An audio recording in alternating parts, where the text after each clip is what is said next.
Hello everyone, welcome back to the channel. So in this video I'm going to be doing an review of the most popular language learning app Deolingo. Before I begin with this video, I want to mention that this video is not being sponsored by the Deolingo, and I'm doing this video on my personal experience since I have been using this app Deolingo for more than a month now, and I thought I would give you some suggestions and some tips and tricks on how you can increase your efficiency on this app of Deolingo. So before we begin into the tips and tricks, I want to mention which are the languages which I am learning. So the languages which I am learning are Hindi, German, Spanish, Korean and Japanese. And as for Japanese, I want to mention that Japanese is one of the most hardest languages in the world in general, which is why it is no expectation that it's taking me quite a long time to actually learn that. However, as for the other languages, speaking about the languages like German and Spanish, they are actually not that hard to learn. Now let us jump into some specifications of this app of Deolingo. So a small intro on what exactly Deolingo is. That many of you might know that Deolingo is an app through which we can learn various languages. And here is where from I want to start the video, which is that they don't exactly have various options in the languages. They only have a few limited options which are in number of 15 hardly. So which is one thing which I don't particularly like, because in the world in general there are a lot of languages, and if one wants to learn any languages which is not mentioned in the Duolingo there, then they can't learn it through there, which is why I consider this to be one of the downside of Duolingo, that it doesn't has many language options. Because as we all know, in the country India itself, we have many various different languages like Urdu, Tamil, Telugu, Punjabi, Hindi, Marathi and so on. Yet these other languages are not mentioned in the Duolingo, and as per the country India, the only one language which is mentioned is Hindi. Which is why, as I mentioned, that the options for languages are limited.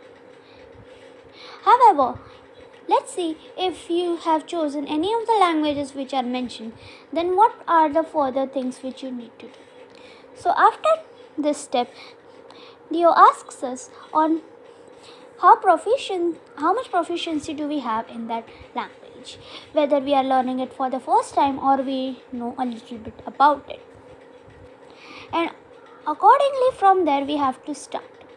So since all the languages which I learned except for Hindi, all the languages I had to start from the unit 1.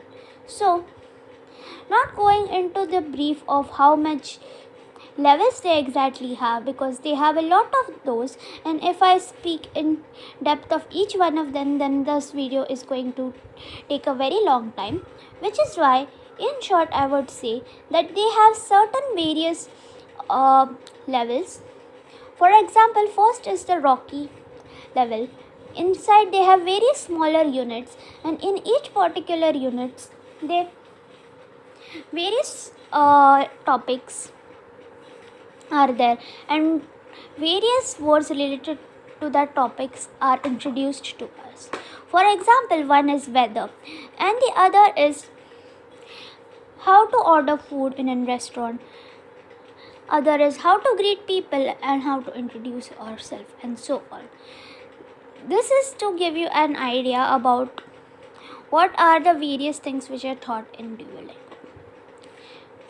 Moving on further, after the level Rocky, we have other levels as well, like the Traveler, the Trailblazer, and then finally the Champion.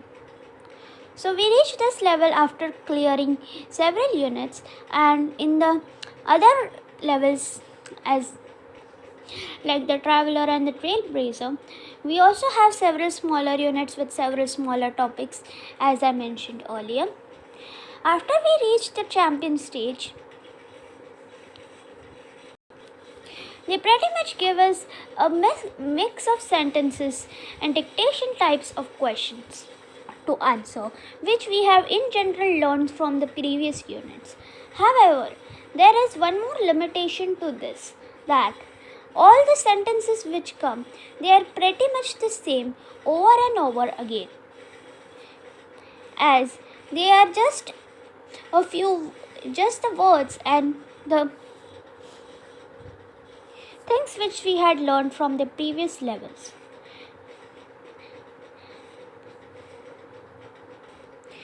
If I would say this in short, then the sentences are very limited and they don't have a wide variety of sentences, as well as the words which they are using in it, and the phrases are also very limited, which means that if anyone reaches the champion level of any particular language, still there are a few additional things which that person might need to do in order to understand and increase his or her vocabulary on that particular language.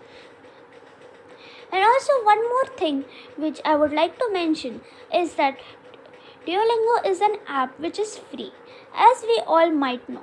However, there is one thing which is not mentioned in the Duolingo while we are downloading it through the Play Store, is that it provides us with limited hearts, and through that limited hearts only we are supposed to play. The people who are new to Duolingo might not understand this, but if I would give an example, then it means that if I want to learn the German language, then to play that particular lesson or that particular level, I need to have a heart. It is usually refilled between a time span of 4 to 5 hours. And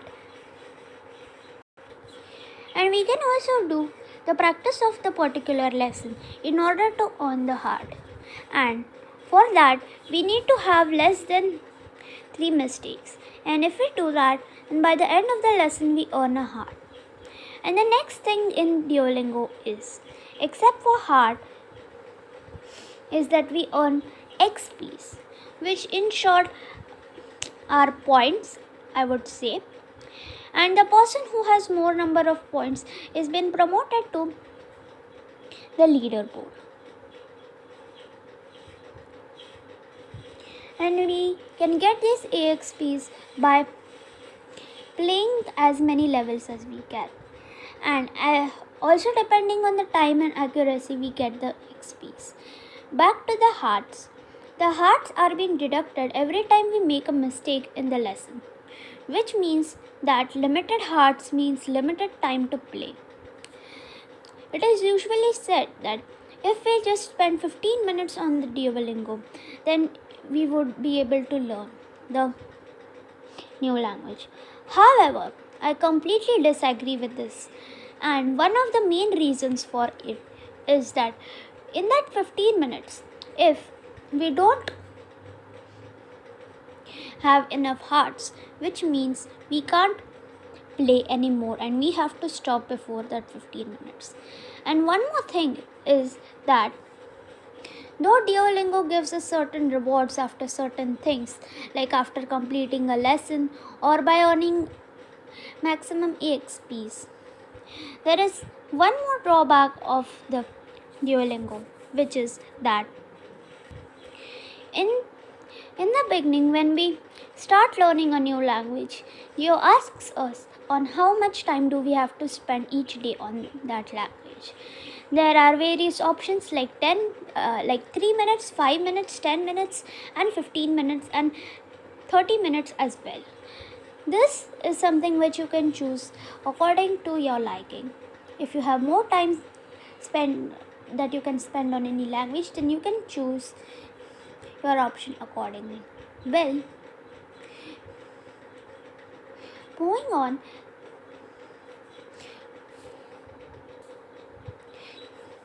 then only after you complete that 30 minutes or 15 minutes which you have been targeted, then only you, you will get a mark or the cert of Deolingo that you have completed that learning that language for that particular day. So I would suggest you the best of keeping your time for 15 minutes of no matter how much time you really have to dedicate for that language, which means even if you have more time than 15 minutes, but still I would advise you to keep your time for 15 minutes itself, because there are various other smaller things as well, like grammar, phrases, and some mistakes which are being recorded in the Deolingo. So I suggest you that after you complete a lesson, then you can go in the option of earning more hearts, which will also give you some idea on what exactly the lessons are going to be like. And instead of the XPs, you would get a heart, which would give you a chance that in the future, while doing any lessons, in case if you do any mistakes, then that hearts are going to get deducted, which means that the more hearts you have, the better it is. Duolingo, however, also offers an unlimited hearts plan. However, this is an paid version of Duolingo. So the people who are using the Duolingo for free will mostly have limited hearts. Then there are also various achievements which are measured in the Duolingo, like the person who stands first on the leaderboard, the person who earns the most XPs, and several other achievements, like if we have completed a lesson after 10 p.m., then a mark of sleepwalker. If we have completed certain number of lessons before 9 a.m., then an achievement of early riser, and several other achievements like that. And if we earn that achievement, then it gives us a few diamonds. And what is the job of these diamonds in Duolingo? You can use the hearts to buy certain things, like when there are timed challenges, you can buy time boosters, or if you have crossed 250 diamonds limit and more, then you can buy one heart out of the 250 diamonds, which I think is not really worth it, because I can personally spend less than 5 minutes in clearing a level, which also earns a heart, and and earning 250 diamonds by such achievements takes a very long time.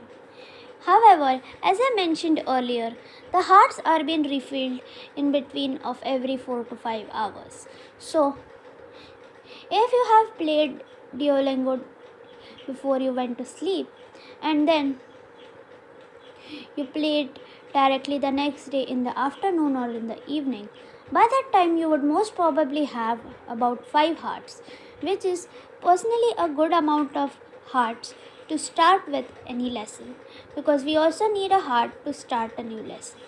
And one more thing is that you can jump from one unit to another based on the knowledge which you have gained. So this is something which I want to personally talk a little bit more about, because this is something which I have done just recently, which is that Duolingo also has a small shortcut. In short, if we have learned a few words and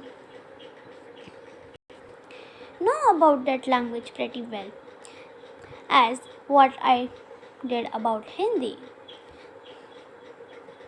you can jump from one unit to another just by passing a simple test. But one thing is that then you won't get the rewards in the in between. Means if you are doing Duolingo by each level by level, then after you learn 5 new words, 10 new words, and so on, you would be able to get a treasure chest in which there would be mostly some diamonds. So, if you use the shortcut method, then you won't be able to get those. However, after you jump from one unit to another, you do get a few diamonds, but there are comparatively less than that of how much you would get if you actually follow the usual procedure of going by lesson by lesson. So in short, if you ask me how did I feel about the overall Duolingo app, then I would say that overall it is a nice app for learning any languages, as in when I am mentioning about the languages which are mentioned in the Deolingo. And there is one more thing which you might need to do after you complete the champion stage, which is that you might need to watch a few videos or even some movies or something like that from that language, because this will help you in increasing your vocabulary for that language. Well, I suggest you to watch movies and videos rather than a dictionary, is because when we watch a movie, we know exactly how that word is pronounced and have a good idea on where and how to use that word. Because if we use a dictionary, then it will take us comparatively a lot of time to learn new words in our new language. And this is not just to increase the vocabulary, but also in general to have a good practice of the new language which we have learned. Which is that if we have completed learning a new language on Deolingo, we can just keep watching some movies, some videos, or searching about that language related topics, so that we would remember that language. However, in case if you have completed the Duolingo and completed the Duolingo with one language, and you are wondering that for how much long would I remember that language, and do I really need to just simply keep watching movies and stuff like that in order to remember the language, then personally it is not really true. I know that I just said that you can watch, however it is not really compulsory, because mostly the language which is used in the movies is slightly different than the actual language which you use in reality, which is why watching videos and movies are just a small recommendation from me, in order for you not to forget that language, and so that you can also speak and write in that language fluently. However, if you haven't touched your language for over a year, still I feel that you don't need to worry about you forgetting the language, because anyone who has learned a language for once will never forget it for sure, no matter how many years pass by. Maybe your proficiency and your vocabulary might decrease, but at least you would be able to know what that language is, and will be able to comfortably talk and write that language no matter what. So that was my entire video on the Duolingo review. I really hope that you liked it, and one more time I want to mention that Deolingo hasn't sponsored me for filming this video, but anyway, I really hope that you liked it, and bye.